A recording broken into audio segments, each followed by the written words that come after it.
Katt Williams just lit another match, and this time he's pointing the flame straight at Kevin Hart. In a wild twist, Katt is now claiming that Kevin played a shady role in the drama surrounding Shannon, hinting that the whole situation might be less about controversy and more about a calculated takedown.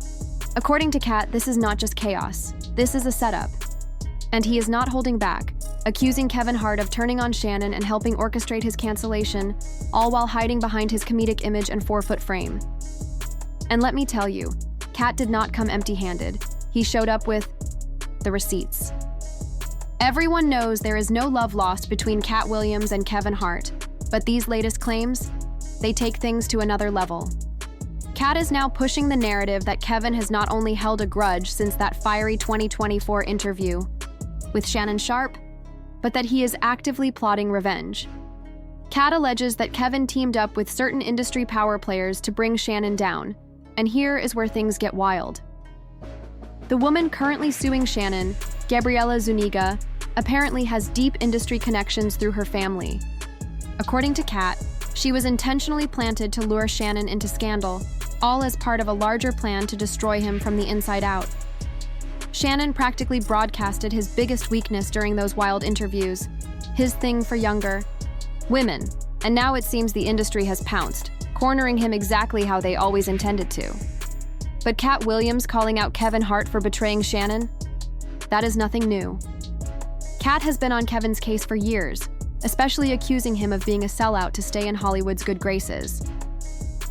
The first time Katt publicly went in on Kevin was when Kevin appeared on SNL wearing a lace front wig and a dress, after just recently claiming he would never do such a thing to climb the industry ladder. The timing could not have been worse. People were already talking about how black male celebrities were being pressured into dressing up in feminine roles for mainstream approval. So when Kevin backtracked, it hit a nerve. Many felt like he had abandoned his principles, and Katt was one of the loudest voices calling him out. Kevin's decision came under even more scrutiny because it happened right after Dave Chappelle gave a powerful interview with Oprah. In it, Dave revealed that he had clashed with movie producers while filming with Martin Lawrence because they tried to get him to wear a dress, and he flat out refused. That moment sparked a larger conversation, and Kevin's actions felt, to many, like a betrayal of that stance. And what makes the whole situation even wilder is how quickly they pulled out a new script the moment Dave Chappelle refused to wear the dress. He admitted that he might come off like a bit of a conspiracy theorist sometimes, connecting dots that might not seem obvious to others, but certain patterns are just too hard to ignore. One of those patterns? How nearly every prominent black male actor ends up in a dress at some point in their career. That is not just coincidence. It is a recurring theme, and for Dave, it raised serious questions. He recalled filming a movie with Martin Lawrence. Everything was going smoothly until he stepped into his trailer and saw a dress hanging there.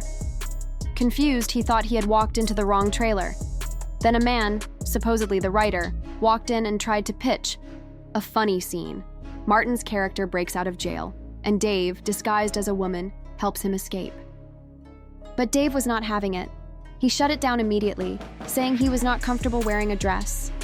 That should have been a conversation from the beginning, not something sprung on him mid-production. The writer pushed back, insisting it was hilarious and that all the greats have done it. But Dave flipped it on him. If everyone has already done it, then what makes it special? That makes it cliché, even lazy. And with that, Dave stood his ground. So Dave stood his ground, firm. "Why not just scrap it?" he said.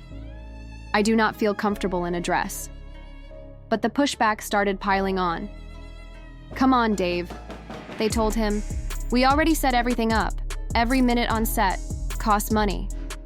The pressure was real. Still, Dave held the line. "I am not wearing a dress. I'm funnier than a dress.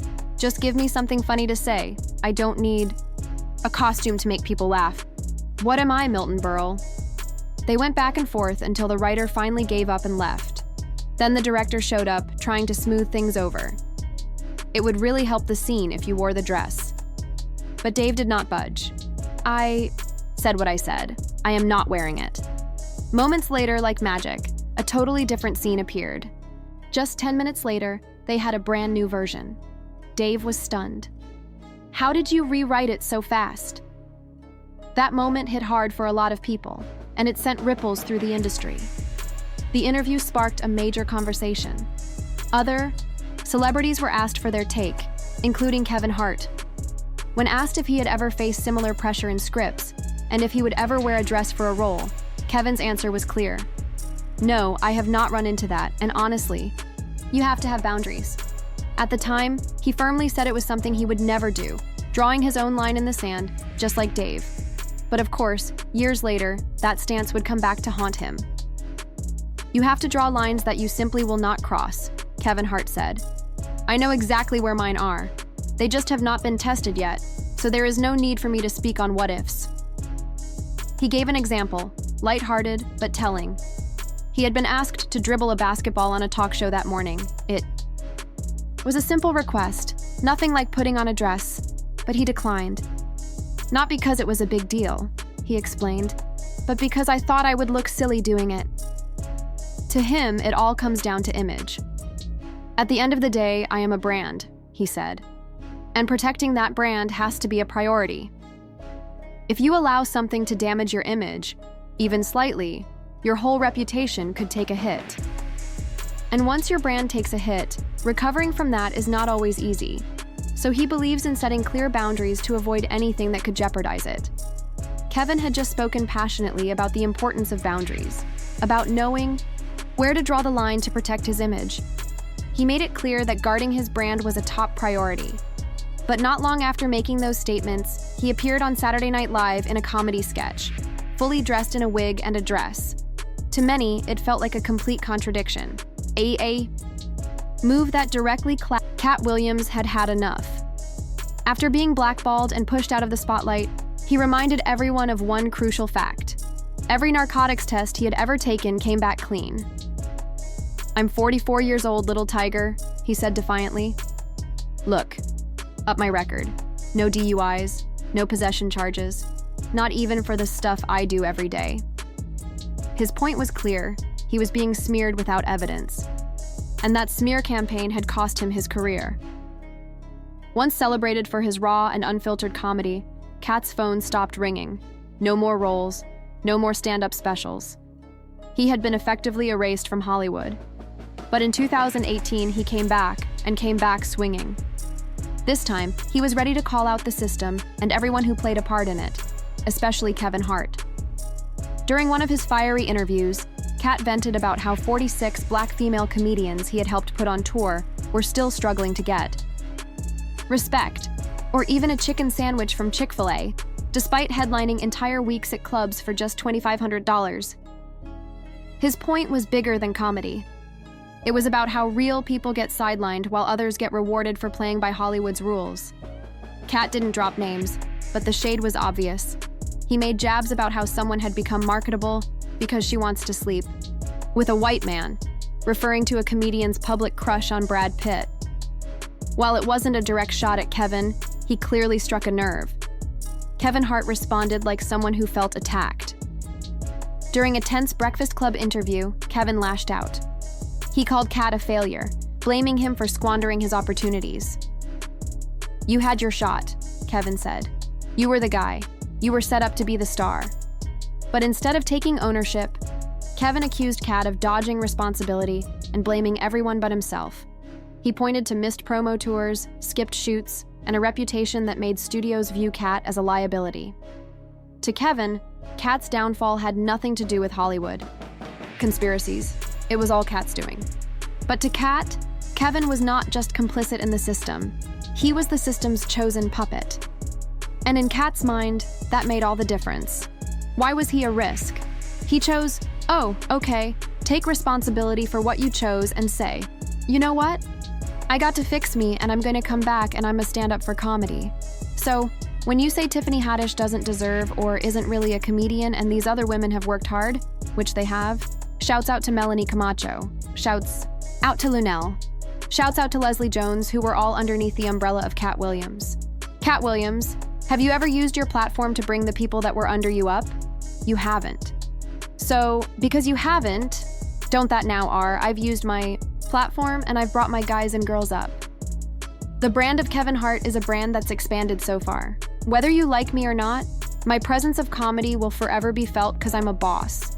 I sit on the top of it, and the opportunity that I'm giving are the ones that I'm creating. So take responsibility for what you did. You nobody else did. You don't hear Chris Rock, Dave Chappelle, the Kings of Comedy, Seinfeld. You don't hear George Lopez, Eddie Griffin. You don't hear who else can I go down the road of other comedians? Steve Martin, Martin Short. You don't hear the guys that got on top and that made it by doing what they love, complain about the people that are coming under them. The reason why is because they're happy with themselves. Don't blame everybody else. For your don't my sister light because you're not happy with your tier this earned. It's not given. Child, as y'all can see, Katt wasn't having it at all because the allegations Kevin made against him were pretty wild, and Katt didn't hold back from dragging him for filth. When he appeared on Shannon's club, Shay last year, Tiffany was only seen at the Laugh Factory. In 15 years in Hollywood, no one in Hollywood has a memory of going to a sold-out Kevin Hart show, there being a line for him ever getting a standing ovation at any comedy club. He already had his deals when he got here.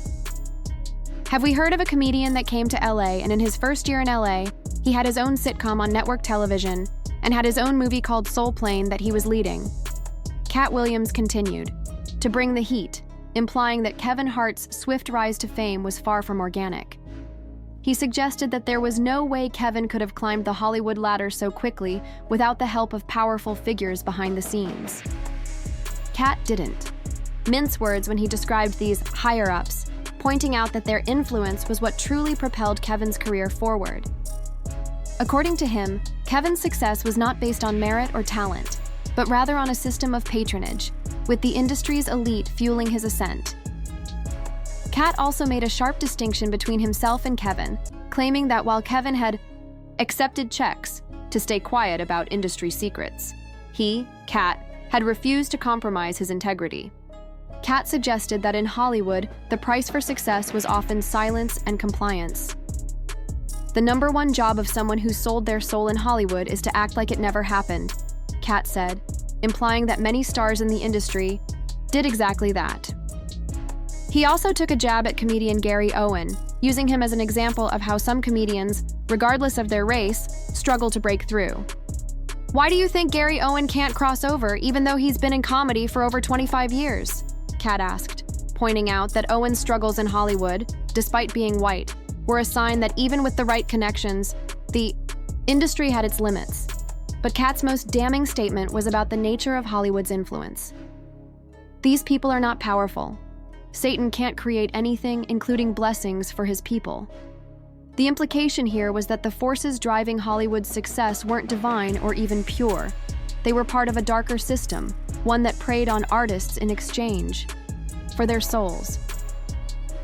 Katt's critique seemed less about Kevin. As the story unfolded, it became clear that while Katt stood firm in his beliefs, Kevin Hart's rise didn't come without controversy. Kevin had been quiet about Katt's accusations for a while, but he eventually seemed to address them indirectly, with a bit of humor. During commentary on a New York Knicks versus Philadelphia game, Kevin made a few sarcastic remarks that many took as a subtle jab at Katt. Another fun fact about the New York Knicks, I don't know if you guys know this, but Katt Williams bought the Knicks, Kevin joked, adding a layer of sarcasm by claiming that Katt had returned them with a receipt. The lighthearted tone masked what seemed to be a bit of tension between the two comedians. Kevin's humor, though not directly engaging with Katt's criticisms, felt like a playful challenge, a reminder that the rivalry wasn't over yet. Kevin's jokes, though corny, were perhaps his way of sending a message. He wasn't going to let Katt's criticisms slide without offering some kind of response, even if it was wrapped in humor. Now, do you want to dive into the larger dynamics of the rivalry, or should we focus on how this moment impacted their respective careers moving forward? The rivalry between Katt Williams and Kevin Hart seemed to reach new heights, as both men continued to play their parts in a drama that had long since spilled out of comedy clubs and into the public eye. Katt, never one to shy away from outlandish statements, kept the tension going with more playful jabs, like claiming he dropped off Kevin Hart in a spaceship. "Oh wow, cataclysmic," he quipped, emphasizing the absurdity of it all. He continued with the tale of the spaceship that Katt had supposedly parallel parked, while adding that Katt also had an NBA-sized basketball court in his home. a hardwood floor so unique it was almost mythical. "He's the first to embrace a true hardwood floor," he said, turning the entire situation into an almost comic exaggeration of Katt's over-the-top personality. However, beneath all the humor and hyperbole, there was a darker undercurrent. Katt hinted at the real power dynamics at play, especially when it came to Kevin Hart's calculated rise. Even though Kevin was out there making it look like he was unbothered, he was very much bothered, Katt pointed out. This wasn't just about comedians sparring on stage. This was about Kevin's attempts to destroy others in order to solidify his place at the top. According to Katt, Kevin was working tirelessly to undermine people like Shannon, and the pieces were starting to fall into place. If you recall, Shannon Sharpe had revealed that someone had been trying to get his show canceled after Katt spoke out about him. Katt's claims that Kevin might have been behind this didn't seem all that far-fetched, especially given the long-running tension between the two. As Katt reflected on this, he recalled a moment when someone, perhaps his mentor, warned him about the power of words. "My mama said, there's power in the tongue." Katt was told that now they were going to come for him, but Katt, ever defiant, wasn't worried. He dismissed it with a confident, "Can't come for me for what? I didn't say anything, right?" Still, the warning remained, and the reality set in. There would be people trying to tear him down. The question lingering in the air was whether Kevin Hart had been behind this effort to silence Katt. People began to connect the dots. Was Kevin's rise to fame built on more than just his own talent and hard work? Had he played a role in orchestrating the downfall of others, particularly those who stood in his way? Do you want to explore how these behind-the-scenes power struggles played out, or perhaps dive into how this affected their public images and careers? The situation surrounding Kevin Hart, Shannon Sharpe, and the lawsuit involving Gabriella Zuniga has escalated into a tangled web of accusations and hidden motives. It seems that Kevin's name keeps coming up in connection to some rather shady dealings, and things took an unexpected turn when Jaguar Wright connected Gabriella to an influential Hollywood family. Gabriella Zuniga, it turns out, is allegedly related to Daphne Zuniga, a well-known actress from Melrose Place in the 90s. Daphne's Hollywood ties, according to Jaguar, are deeply entrenched, suggesting that Gabriella's involvement in the lawsuit is no mere coincidence. This connection hints at a deeper plot, as the manipulation of a young woman like Gabriella could easily be used as leverage against Shannon, someone who has already had a history of controversial comments regarding his attraction to younger women. Shannon has openly expressed his admiration for women of a certain age range, with comments that many have deemed inappropriate. The idea that Kevin Hart and other Hollywood executives might be using